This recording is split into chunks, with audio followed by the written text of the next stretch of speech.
Hey,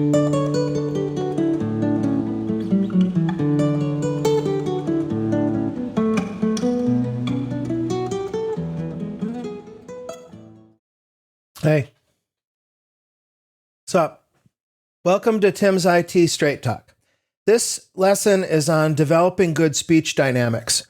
So the idea is you're giving a public presentation. If you're in IT, it could be during a stand-up or a lunch and learn, could be a longer form discussion, whatever it is. I don't care if it's just sitting at a table with a few people or if you're on a stage at a podium, doesn't matter.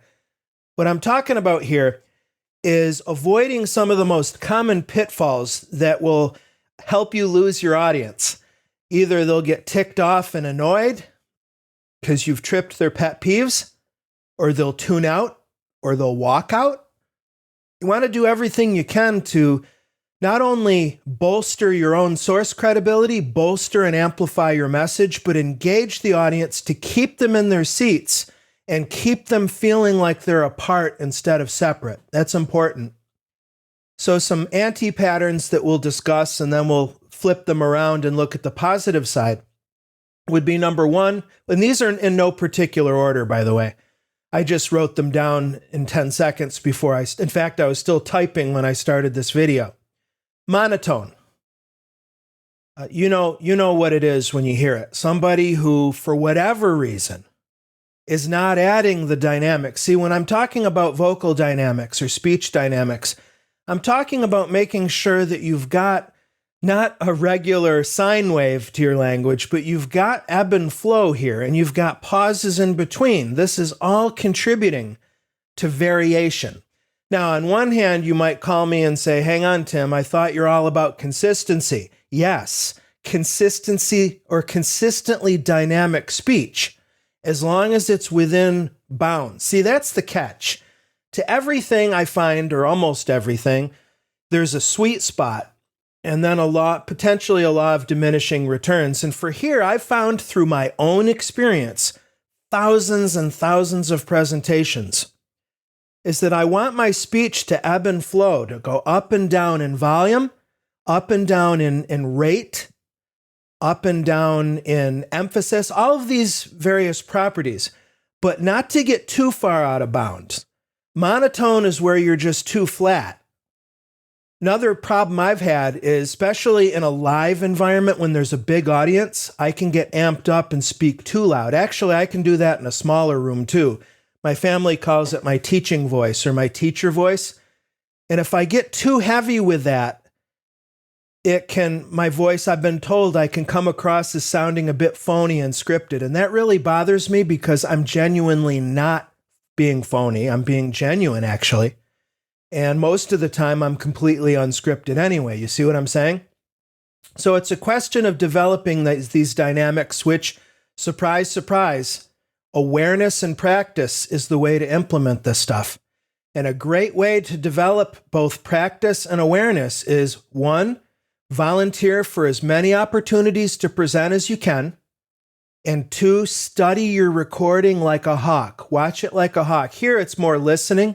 So listen to your speech, your presentations like a hawk. And evaluate in an objective way, not in a negative way like, oh, you sound like such a dummy. No. It's just facts gathering. It's about optimization.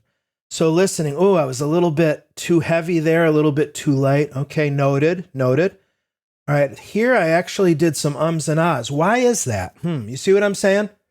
And through that combination of practicing over and over again and developing hyper-awareness, it'll become gradually more natural as the dynamics become a natural part of when you present. As you can see, I'm doing it with my voice and my body. That's another element of dynamics as well. There's voice or speech dynamics, but there's also the physical dynamics as well. Let's see, what else? Whispering is horrendous, especially as I get older and my body gradually, cell by cell, starts to die. When somebody's up there at the stage whispering or just muttering or speaking in a mushy, low way, oh, that infuriates me. I mean, it doesn't infuriate me like to anger, but I get really impatient to the point where I'm tempted to leave the presentation. You got to keep your voice up. And this actually has another whole corollary set of skills, and that is getting comfortable with microphones. That's an important skill that, again, it takes nothing but practice and experimentation to master. What is your optimal distance? And you know, that optimal distance between your mouth and the microphone is variable because it depends on what kind of mic, how you're wearing it, or if it's posted on a stand, what the room dynamics are and your amplification. You may not have a mic, you may not have amplification, but you're in a big room. There, always look at the back, that old wisdom about speak to the back of the room. I live that and it works well. Again, there's some calibration. I find sometimes I might start out too intense and then I just dial it in so that I'm confident. I might ask, can those folks in the back, can you hear me? And that is important feedback live in the moment.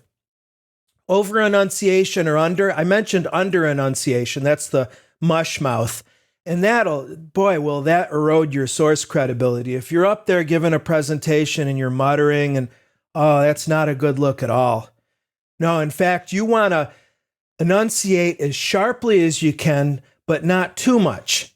You see, I mentioned in my previous lesson, Elizabeth Holmes, the Theranos scammer. If you listen to her talk on YouTube with her fake voice, she does some serious crispy over-enunciation. The worst case for me is when she says the conjunction and. She'll pause and say, and. Oh, it drives me crazy. I can't stand it. So you want to think about enunciation, pronouncing your words, and do so with authority. Some of being an effective public speaker is about fake it till you make it. It really is. Eventually, when you have the subject matter and you have the down and you have the passion down, then you're just naturally going to be authoritative. But at first, you might have to fill in the gaps and act as if. Hey, no harm in that as long as you're legitimately in good faith presenting honest and true information to your interlocutors or to your audience. I don't have a problem with that approach. How about filler words? I talk about filler words in other videos like One bugaboo that drives me really up the wall is starting sentences with so. I would encourage you to check out some tech talks and TED Talks on YouTube and start to write how many times, especially people in IT for some reason, will start almost every sentence with so, and it bothers me so much. It became almost epidemic in IT several years ago. I'll never forget doing some training at the Googleplex in California many years ago. It seemed everybody there started every sentence, so, blah, blah, blah. And to the point where I asked a lawnscaper, someone who wasn't tech at all, he was mowing the lawn, and I was like, what way to the nearest cafeteria? And he's like, so, you go over there. I'm like, oh, brother, are the squirrels going to say so if I talk to them?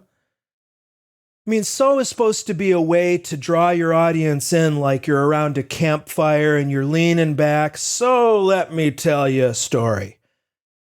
Maybe that works for some people. Maybe I'm an outlier. But what I'm saying is the reliance on these filler or crutch terms, there may be a minority in the audience who takes comfort on them. But I'm going to go with the majority where I believe that the use of those so, etc.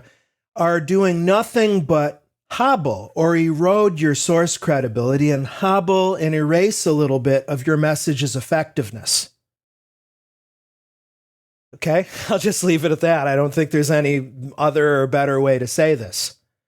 If you really want to geek out, I would suggest you take a look at Amazon, Reddit for best learning resources on public speaking. Toastmasters organization, fantastic. Anything you do to sharpen the proverbial saw and to build these skills is going to improve your effectiveness as a public speaker. And I deeply believe that the better of a communicator and better of a public speaker you are, the more you're accelerating your career. That is, you're improving your advancement potential in your current position, and you're putting yourself leaps forward in your next role. really. I've lived that. So I speak authoritatively, and I've had many students and friends and colleagues report very similar in their lives. So I'll leave it there. Thanks a lot. Catch you later.